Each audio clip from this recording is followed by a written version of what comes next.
Hi everyone, welcome back to my channel biology with Sonu. हम लोग जो है ब्रायोफाइटा को कवर कर रहे हैं अपने टीजीटी, पीजीटी और एलटीजीआईसी के एग्ज़ाम्स के लिए। तो हम लोगों ने प्रीवियस क्लास में जो है जनरल कैरेक्टर्स ब्रायोफाइटा के देख लिए थे। इसके अलावा रिक्शिया एंड मार्केंशिया को भी डिटेल में स्टडी कर लिया है। आज जो हम लोगों को स्टडी करना है, एंथोसिरोस को स्टडी करना है। तो आप लोग अपने नोट्स के आगे ही हेडिंग डाल लीजिएगा, आगे एंथोसिरोस। और बाकी अगर आपकी कोई भी क्वेरी होती है तो आप कमेंट्स में पूछ सकते हैं। कहीं पर भी कोई डाउट होता है आपको क्लासेस से रिलेटेड या किसी भी क्वेश्चन में कोई डाउट होता है तो वो आप मुझसे कमेंट सेक्शन के थ्रू कनेक्ट कर सकते हैं, या फिर टेलीग्राम चैनल को भी ज्वाइन कर सकते हैं। वहाँ पर भी अपना डाउट जो है वो पोस्ट कर सकते हैं। ठीक है, तो सबसे पहले एंथोसिरोस का जो है सिस्टमैटिक पोजीशन देख लेते हैं। सिस्टमैटिक पोजीशन, ठीक है। तो एक एक करके देखते हैं। पहले हमें डिवीजन देखना है, क्लास है, ऑर्डर है, फैमिली है एंड देन जीनस है। ठीक है, तो डिवीजन कौन सा है इसका? डिवीजन हम लोग जो पढ़ रहे हैं दैट इज ब्रायोफाइटा। क्लास हमने ब्रायोफाइटा में 3 तरीके की देखी थी, हिपेटिकोप्सीडा, एंथोसिरोटोप्सीडा और ब्रायोप्सीडा। ठीक है, तो ये किस में, एंथोसिरोस किस में आता है? एंथोसिरोस आता है एंथोसिरोटोप्सीडा में। ठीक है, ऑर्डर कौन सा है इसका? एंथोसिरोटेल्स, एंथोसिरोटेल्स। और इसके अलावा फैमिली की अगर बात करें तो फैमिली कौन सी है एंथोसिरोस की? एंथोसिरोटेसी। ठीक है, और जीनस हो गया एंथोसिरोस। ठीक है, अब इसके एक बार जनरल कैरेक्टर्स और देख लेते हैं एंथोसिरोस के। ठीक है, तो अगर बात करें इसकी जो प्लांट बॉडी होती है वो कैसी होती है? स्मॉल होती है, डार्क ग्रीन कलर की होती है और डोर्सी वेंट्रल होती है। ठीक है, यहाँ पर आप नोट करके लिख सकते हो, plant body is small, dark green and dorsi ventral. ठीक है, नेक्स्ट बात करें तो इसका जो वेंट्रल सरफेस होता है थैलस का, वहाँ पर हमें क्या चीज़ देखने को मिलती है? Unicellular and smooth walled rhizoids देखने को मिलते हैं। ठीक है, तो ventral surface of thallus bears many unicellular and smooth walled rhizoids. ठीक है, प्रीवियस क्लास में मैंने आप लोगों को राइजोइड्स भी बताया था कि क्या कहते हैं, कितने टाइप्स के होते हैं, कैसे होते हैं। ये यूनिसेल्युलर होते हैं, स्मूथ वॉल्ड होते हैं। इसके अलावा एक टाइप और बताया था, वो आप लोग मुझे कमेंट सेक्शन में कमेंट करके बताओगे। ठीक है, अब नेक्स्ट आ जाते हैं। इसमें जो होता है राइजोइड्स हमें कौन से देखने को मिलते हैं? केवल स्मूथ वॉल्ड देखने को मिलते हैं। इसके अलावा जो ट्यूबरकुलेटेड राइजोइड्स होते हैं, ट्यूबरकुलेटेड। अब देखो, पढ़ाने में मैंने आपको जो क्वेश्चन पूछा था उसी का आंसर दे दिया। चलो कोई बात नहीं, फिर भी आप लोग कमेंट कीजिएगा, इससे जो है मुझे पता चलेगा कि आप लोगों को क्लासेस कैसी लग रही हैं, इंटरेस्ट आ रहा है नहीं आ रहा है। ठीक है, ट्यूबरकुलेटेड राइजोइड्स एंड जो मल्टी सेल्यूलर स्केल्स होते हैं, मल्टी स्केल्स वो एब्सेंट होते हैं एंथोसिरोस में। ठीक है, आर एब्सेंट। ठीक है, बेसिकली अगर हम देखें ब्रायोफाइट, पूरे ब्रायोफाइट में, तो एंथोसिरोस जो है वो अकेला ही एक्सेप्शन है। इसमें देखो जैकेट भी नहीं होती है, इसके अलावा स्केल्स भी एब्सेंट होते हैं ना। तो काफ़ी सारी चीज़ें इसमें ऐसी हैं कि हमें बाकी अदर जीनस से जो है डिफरेंट मिल जाएंगी एंथोसिरोस में देखने को, तो इसको बहुत ध्यान से पढ़ना है। ठीक है, चलो इसके बाद नेक्स्ट पॉइंट देख लेते हैं इसका, एंथोसिरोस का। ठीक है, तो इसमें क्या होता है? सेवरल लार्ज कह सकते हो, मोर और less rounded bluish green colour के पैचेस होते हैं। किसके? नॉस्टॉक कॉलोनी के, जो कि हमें देखने को मिल जाते हैं नेकेड आइज से भी। और ये कहाँ पर प्रेजेंट होते हैं? वेंट्रल सरफेस ऑफ थैलस पर प्रेजेंट होते हैं। तो इसको भी नोट डाउन कर लो। चाहो तो देखो, जो हिंदी मीडियम वाले स्टूडेंट्स हैं ना, वो ये काम कर सकते हो कि आप लोग इंग्लिश में नोट्स बनाने की बजाय ये जो मैं नोट करा रही हूँ आपको, तो जो मैं बोल रही हूँ ना उसको एज़ इट इज़ नोट कर लिया करो, है ना? तो आपको कोई प्रॉब्लम नहीं होगी कि मैम इंग्लिश में है ये नोट्स जो हैं हमें हिंदी में प्रोवाइड करा दीजिए, इस तरीके का कोई दिक्कत नहीं आएगी। तो जो भी चीज़ मैं बोल रही हूँ, क्योंकि मैं देखो एक्सप्लेन तो हिंदी में भी कर रही हूँ, है ना? चलो अब आ जाते हैं इस पॉइंट पर। Several large, more or less rounded, bluish green patches of nostoc colony can be seen with naked eyes on the ventral surface of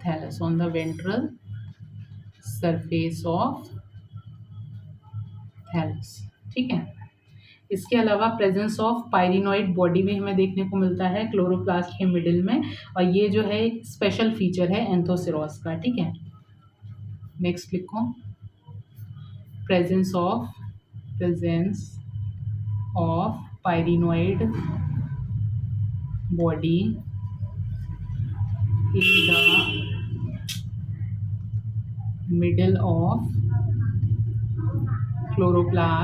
in the middle of chloroplast is a characteristic feature, ठीक है, characteristic feature of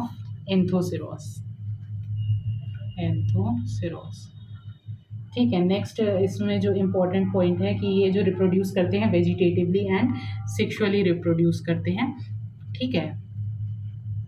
next point, it reproduces, इससे पहले हमने previous class में Marchantia देखा था, तो Marchantia तीनों ही तरीके से रिप्रोड्यूस कर रहा था, वेजिटेटिवली, एसेक्सुअल भी और सेक्सुअल भी। बट एंथोसिरोस में क्या है, ये केवल वेजिटेटिवली एंड सेक्सुअली रिप्रोड्यूस करता है, ठीक है, वेजिटेटिवली, ठीक है। और वेजिटेटिव रिप्रोडक्शन कैसे हमें देखने को मिलता है, एक तो फ्रेगमेंटेशन से, परसिस्टेंट एपाइसिस से और ट्यूबर्स से, ठीक है। वेजिटेटिव रिप्रोडक्शन कैसे होता है, फ्रेगमेंटेशन से एंथोसिरोस। आज ही सब दिवाली मना लेंगे मेरे एरिया में। Fragmentation, persistent apices and tubers के थ्रू, ठीक है। अब बात करें अगर सेक्सुअल रिप्रोडक्शन की, तो ये हमें कैसा देखने को मिलता है, oogamous टाइप। सेक्सुअल रिप्रोडक्शन कैसा होता है, ये oogamous टाइप होता है। अब oogamous तो अब तक तुम लोग समझ ही गए होंगे कि ये कहते हैं मेल जो होगा वो मोटाइल होगा, फीमेल जो होगी नॉन मोटाइल होगी, ठीक है। मेल बाइफ्लैजिलेटेड होगा, और क्या कहते हैं इसको हम एंथ्रोजॉइड बोलते हैं। तो ये तो सब हम स्टार्टिंग की क्लास से ही देखते आ रहे हैं, तो मैं यहाँ पर इसको नोट डाउन नहीं करा रही हूँ। वाटर नेसेसरी होगा फर्टिलाइजेशन के लिए, ठीक है। तो ये सब इसमें कुछ नोट नहीं करा रही हूँ, ये ऑटोमेटिक आप लोग समझ लेना, ठीक है। अब नेक्स्ट स्पोरोफाइट और देख लेते हैं इसका, स्पोरोफाइट। तो देखो सबसे पहले हमने जब रिक्शिया देखा था, तो रिक्शिया के स्पोरोफाइट में क्या प्रेजेंट थे, नर्व सेल्स प्रेजेंट थे। देन हम बात करें अगर मार्केंशिया की, तो मार्केंशिया में हमने क्या देखा था, इलेटर्स देखा था, जिसमें क्या कहते हैं डबल स्पाइरल थिकनिंग प्रेजेंट थी। अब अगर बात करें हम एंथोसिरोस की, तो स्पोरोफाइट जो डिवाइडेड होता है फुट, इंटरमीडिएट मेरिस्टेमेटिक जोन और कैप्सूल में डिवाइड होता है, ठीक है। फुट, इसमें सीटा एब्सेंट होता है, बीच में होता है मेरिस्टेमेटिक जोन और कैप्सूल, ठीक है। सीटा एब्सेंट, देखो एक और चीज़ हो गई ना इसमें, एक और चीज़, जैकेट भी नहीं है, सीटा भी एब्सेंट है, ठीक है। तो बहुत नाइंसाफ़ी हुई है एंथोसिरोस के साथ। अब एक एक करके देख लेते हैं। फुट इसका कैसा होता है, इसलिए आगे लिख लो आप लोग भी। फुट जो बेसिकली कैसा होता है, बेसल होता है, बल्बस स्ट्रक्चर होता है, जो कि कैसा बना होता है, पैरेनकाइमेटस सेल्स से बना होता है। फुट कैसा होता है, बेसल होता है, बल्बस स्ट्रक्चर है, और इसके अलावा काहे से बना होता है, पैरेनकाइमेटस सेल्स से बना होता है, ठीक है, काइमेटस सेल्स, ठीक है, ये क्या करता है बेसिकली, हेल्प करता है absorption of water and minerals from gametophytic tissue and encourage में। ऊपर लिख दूँ, helps in encourage and absorption of water and minerals from gametophytic tissue, GP लिख दिया है, ठीक है, गैमेटोफिटिक टिश्यू, आप लोग अपने उसी सीक्वेंस में लिखिएगा। देन अगर बात करें मेरिस्टेमेटिक जोन की, तो ये कैसे, ये जस्ट अबव जो है फुट के देखने को मिलता है और बिलो कैप्सूल के। तो ऑब्वियस सी चीज़ है, जब हमने फुट मेरिस्टेमेटिक जोन और कैप्सूल लिखा है तो फुट के नीचे है और कैप्सूल के ऊपर है, ठीक है। सॉरी, उल्टा उल्टा बोल दिया मैंने, क्या कहते हैं, फुट के जो है ऊपर है और कैप्सूल की, क्योंकि फुट तो जो है वो सबसे बेसल पार्ट है ना, तो उसके ऊपर ही मेरिस्टेमेटिक जोन होगा और मेरिस्टेमेटिक जोन के ऊपर कैप्सूल होगा, ठीक है। और ये कैसा होता है, इंटर कैलरी मेरिस्टम होता है जो कि कंटिन्यूसली डिवाइड करता रहता है और सेल्स को ऐड करता है कैप्सूल में, ठीक है। यहाँ पर लिख लो अलग से, continuously divide and add cells to capsule, ठीक है। इसीलिए जो है हम इसे हॉर्नवर्ट एंथोसिरोस को क्यों बोलते हैं, क्योंकि ये जो मेरिस्टेमेटिक सेल्स होते हैं ना, ये डिवाइड करते करते करते एक हॉर्न जैसा स्ट्रक्चर बना देते हैं, इसलिए हम इसको जो है हॉर्नवर्ट बोलते हैं। अब आ जाओ कैप्सूल पर, ठीक है। तो अगर कैप्सूल की बात करें तो ये मेजर पार्ट होता है और इसमें जो है कॉल्यूमेला भी प्रेजेंट होता है, ठीक है। बेसिकली इसको लिख लो, देखो कैप्सूल एक एक करके लिख लो, मेजर पार्ट, ठीक है, मेजर पार्ट है ये। इसके अलावा कॉल्यूमेला ये नहीं आएगा, कॉल्यूमेला इज द सॉलिड, ऐसा होता है, सॉलिड होता है, कॉलम ऑफ sterile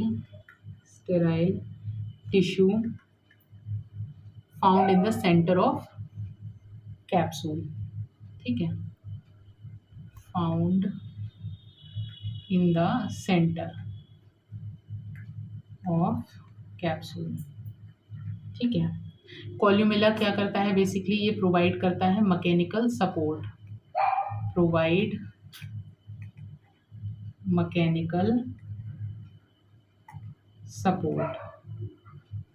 ठीक है, mechanical support to long narrow and, और ये कैसा होता है, लॉन्ग नैरो डेलिकेट जो टिश्यूज होते हैं उनके लिए। इसके अलावा हेल्प करता है कॉल्यूमेला किसमें, helps in dispersal of spores में, और helps in conduction of water में भी, helps in conduction of water में, ठीक है, कंडक्शन ऑफ वाटर में। डायग्राम देख लें एक बार इसका, रफ में देखो डायग्राम बता दे रही हूँ। जैसे कि ये फुट हो गया इसका, ठीक है। अब ये ऐसे ऐसे टिश्यूज़ अपने आप समझ लेना, पैरेन्काइमेटस टिश्यूज़ हैं, ठीक है, ये फुट हो गया। देन फुट के ऊपर अगर हम बात करें तो इस तरीके से,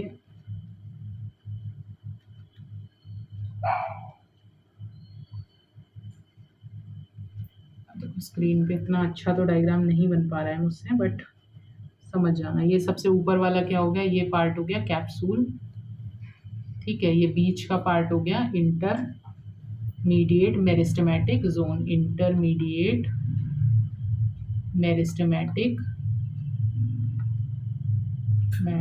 जोन, ठीक है। यहाँ पर जो है ये स्टेराइल टिश्यू का जो है सॉलिड कॉलम, इसको हमने क्या बोल दिया, इसको हमने बोल दिया कॉल्यूमेला, ठीक है, कॉल्यूमेला। इसके अलावा यहाँ पर क्या चीज़ें प्रेजेंट हैं, ये स्यूडो इलेटर्स हो गए दोनों तरफ, ठीक है। ये स्यूडो क्यों बोलते हैं इसको, क्योंकि इसमें जो है स्पाइरल थिकनिंग प्रेजेंट नहीं है, इसलिए इसे स्यूडो इलेटर्स बोलते हैं। और जो एक्चुअल इलेटर्स हमने मार्केंशिया में देखे थे उसमें डबल स्पाइरल थिकनिंग प्रेजेंट थी, इसलिए वो इलेटर्स थे, बट यहाँ पर वो थिकनिंग एब्सेंट है, इसलिए ये स्यूडो इलेटर्स हैं, ठीक है।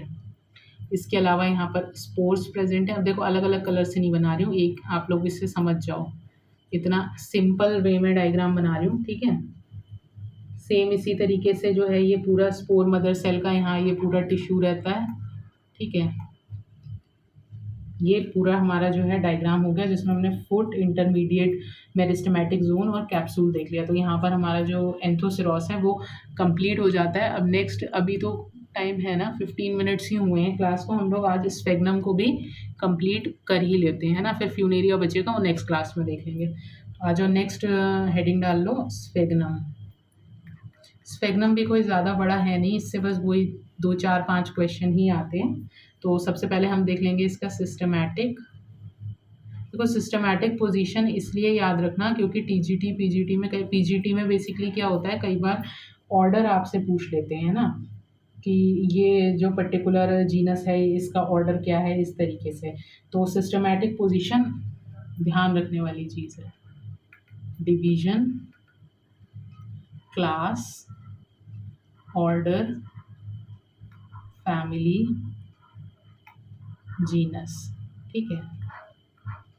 तो एक एक करके स्टार्ट करते हैं। डिवीजन की बात करें तो डिवीजन कौन सा आता है, ये ब्रायोफाइटा, ब्रायोफाइटा। क्लास की बात करें तो ये अब हमारा स्फेग्नम किस में आ जाता है, मॉसेस में आ जाता है, ब्रायोप्सिडा में, ठीक है। ऑर्डर की बात करें तो ये ऑर्डर है इसका स्फेग्नेल्स, ठीक है।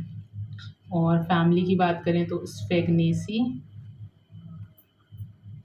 ठीक है। और जीनस कौन सा हो गया, स्फेग्नम, ठीक।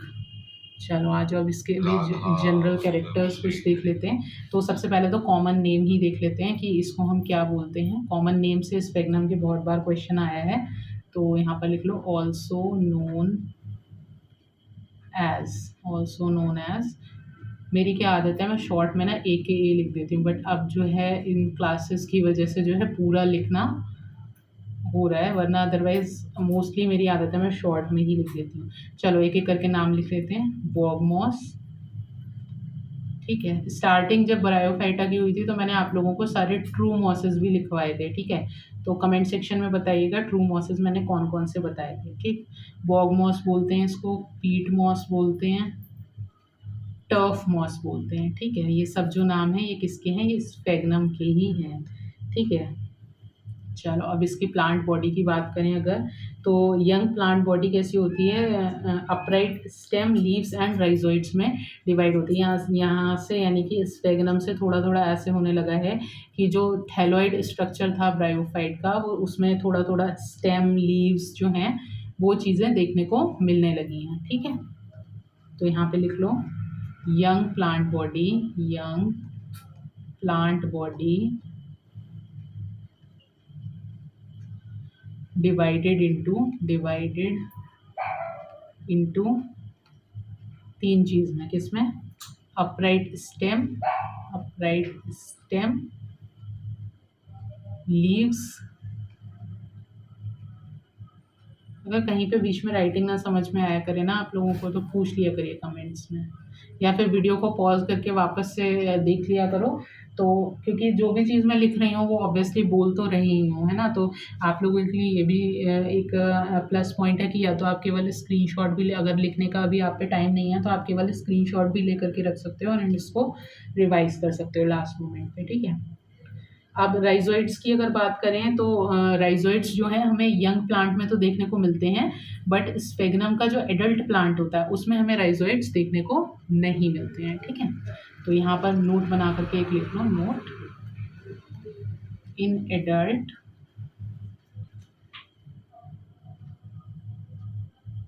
प्लांट बॉडी राइजोइड्स एब्सेंट, ठीक है। अब देखो अगर तुम लोगों ने डिटेल में नहीं पढ़ा होगा तो कितना कन्फ्यूजन है, किसी में जो है राइजोइड्स एब्सेंट हैं, किसी में राइजोइड्स केवल स्मूथ वॉल्ड हैं, किसी में दोनों हैं, है ना।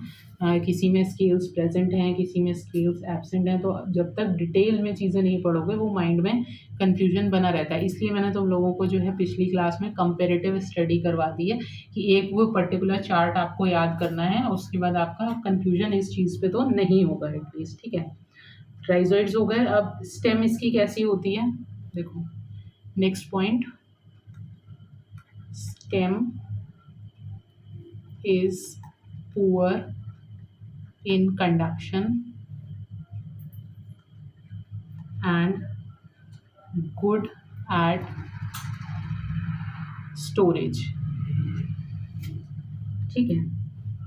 और एक इम्पॉर्टेंट पॉइंट जो बिल्कुल भूलना नहीं है, इसमें जो लीव्स होती हैं, लीव्स आर विदाउट मिडरिब।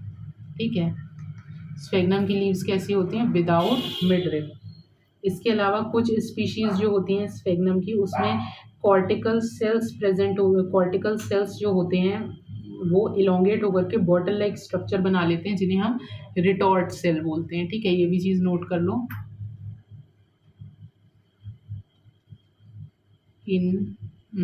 कितना इधर लिख दिया, रुक जाओ। इन सम species of sphagnum, some cortical cells elongate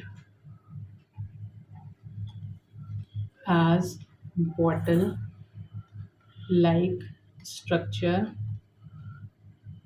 known as retort cell। ठीक है, रिटॉर्ट सेल्स। तो देखो स्पेग्नम में हमें क्या क्या चीज़ें याद रखनी है, एक तो इसके नेम्स याद रखने हैं। ठीक है, इसके अलावा इसमें जो है लीव्स जो हैं विदाउट मिडरिब होती हैं। देन स्टेम का जो है कंडक्शन पुअर होता है बट गुड एट स्टोरेज होती हैं। इसके अलावा इसमें रिटॉर्ट सेल जो है वो देखने को मिलता है। ठीक है, अब इसका रिप्रोडक्शन देख लेते हैं फटाफट से, फिर इस क्लास को जो है इकोनॉमिक इम्पोर्टेंस भी, हाँ चलो इसकी बता करके फिर इसको बाइंड अप करते हैं। चलो नेक्स्ट हेडिंग डाल, वो नेक्स्ट पॉइंट लिख लो, रिप्रोडक्शन। तो रिप्रोडक्शन कैसा कैसा हमें देखने को मिलता है, इसमें भी हमें वेजिटेटिव रिप्रोडक्शन देखने को मिलता है और सेक्सुअल रिप्रोडक्शन देखने को मिलता है, वेजिटेटिव एंड सेक्सुअल रिप्रोडक्शन। ठीक, वही सेम चीज़ है। सेक्सुअल रिप्रोडक्शन गैमस टाइप होता है, मोटाइल मेल गैमीट होता है, बाइफ्लैजिलेटेड एंथ्रोजॉइड्स होते हैं जो कि एंथ्रीडियम से प्रोड्यूस होते हैं। फीमेल गैमीट जो होता है नॉन मोटाइल होता है, जिसे एग बोलते हैं, या फिर फीमेल गैमीट जो है प्रोड्यूस कहाँ होता है, आर्चिगोनियम से प्रोड्यूस होता है। और आर्चिगोनियम कैसी होती है, फ्लास्क लाइक स्ट्रक्चर है जिसमें नेक होते हैं, ऊपर का जो अपर स्लेंडर पार्ट है उसको नेक बोलते हैं, और जो नीचे वाला बेसल पार्ट है उसको क्या कहते हैं, वेंटर बोलते हैं ना। और ये चीज़ चलो ये लिख लो आर्चिगोनियम वाला, ये यहाँ पे अलग से बना करके ईच आर्चिगोनियम, क्योंकि यहाँ पे थोड़ा सा डिफरेंस है बाकियों के कंपैरिजन में। Is flask shaped structure consists of neck and venter।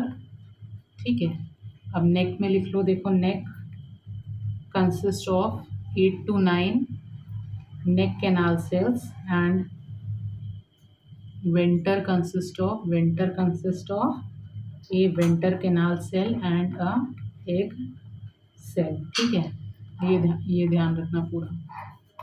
ठीक, और इसके अलावा वाटर नेसेसरी है। और स्पोरोफाइट जो है डिवाइडेड होता है फुट, सीटा एंड कैप्सूल में। स्पोरोफाइट डिवाइडेड इनटू फुट, सीटा एंड कैप्सूल। ठीक, इसमें भी कॉल्यूमेला प्रेजेंट होता है, ये चीज़ ध्यान रखना। एंथ्रोसेरोस में भी कॉल्यूमेला प्रेजेंट था, इसमें भी कॉल्यूमेला प्रेजेंट होता है। इसके अलावा अगर इकोनॉमिक इम्पोर्टेंस की बात करें, ठीक है, तो स्फेग्नम जो है मोस्ट इम्पॉर्टेंट ब्रायोफाइट है। ठीक है, स्फेग्नम का ही हम बेसिकली इकोनॉमिक इम्पोर्टेंस अलग से देख लेते हैं, इकोनॉमिक इम्पोर्टेंस। ठीक है, तो ये जो है इसकी अगर हम बात करें तो ये एक्सेप्शनली इसमें बहुत हाई कैपेसिटी होती है to hold water, very high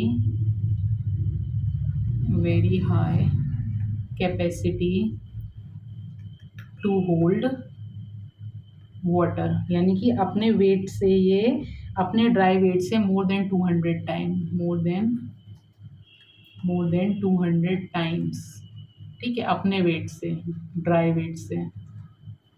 ठीक, times of dry weight. Then बात करें इसकी, अच्छा इसकी वजह से क्या करते हैं ज़्यादातर जो इसको हम यूज़ करते हैं as a packing material, transshipment में जो भी लिविंग मटेरियल हमको ट्रांसफ़र करना होता है एक जगह से दूसरी जगह, तो स्फेगनम का यूज़ होता है, ठीक है। इसके अलावा स्फेगनम का जो यूज़ होता है सर्जिकल ड्रेसिंग्स में भी होता है, सर्जिकल ड्रेसिंग्स में, ठीक है, surgical dressing in place of cotton, in place of cotton, ठीक है। ड्यूरिंग वर्ल्ड वॉर फर्स्ट हुआ था, during world war first, world war first, and इसीलिए हम इसको क्या है मॉस कॉटन भी बोलते हैं। इसके अलावा स्फेगनम का जो यूज़ है इसको हम पीट मॉस क्यों बोलते हैं, क्योंकि इसको एज फ्यूल आयरलैंड स्कॉटलैंड वगैरह में आज तक यूज़ करा जाता है, used as fuel in Ireland, Scotland and northern Europe even today, ठीक है, इवन टुडे। अब देखो इसमें अगर इसके अलावा जो है लास्ट इसका देख लेते हैं, तो इसमें जो है पैराफिन, एसिटिक एसिड, पीट टार एंड अमोनिया भी ऑब्टेन्ड होती है पीट से, इसलिए हम इसको पीट मॉस भी बोलते हैं। एज अ बाय प्रोडक्ट ये वेरियस इंडस्ट्रीज़ में ऑब्टेन होती है, ठीक है, तो इसको भी नोट कर लेना। तो अब चलो ये तो ऑलमोस्ट कंप्लीट हो गया, अब हम नेक्स्ट क्लास में जो है फ्यूनेरिया को अपना कंप्लीट कर लेंगे, ठीक है। तो अब नेक्स्ट क्लास में मिलते हैं, तब तक आप लोग जो है अपना रिवाइज करते रहिए। Take care.